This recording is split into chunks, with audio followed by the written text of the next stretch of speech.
I'll tell you something very interesting about cheating. So sometimes yung mga husbands, what they do is, syempre, when you are in your house, there are bills, there are kids, there are a lot of practical discussions na nawawala yung excitement because you have to, nawawala yung parang surprise, unexpected.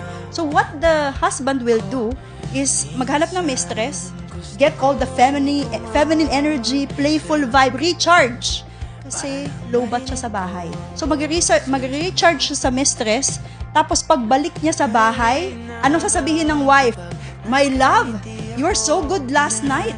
Where did you get that new position, new strategy? Sobrang recharge na si kuya kasi nakuha niya na sa mistress yung battery, no? So, and then the process... Sagwa pakinggan. Oo, sagwa. Parang ayoko ng ganun. Diba? And battery operated pala. Yes. Lord. So the process... pala kayo, So the process continues. So, sinong kawawa doon? Sino ang nalolobat? Babae. Yung mistress. Yeah. So, plot yes, twist. my love. Plot twist. Dapat lang malubat siya, no? Nalulubat siya kasi ni-recharge niya yung husband para ang husband... Tapos walang naiwan sa kanya. Yes, may energy siya to face his family and to sleep with the wife and to give his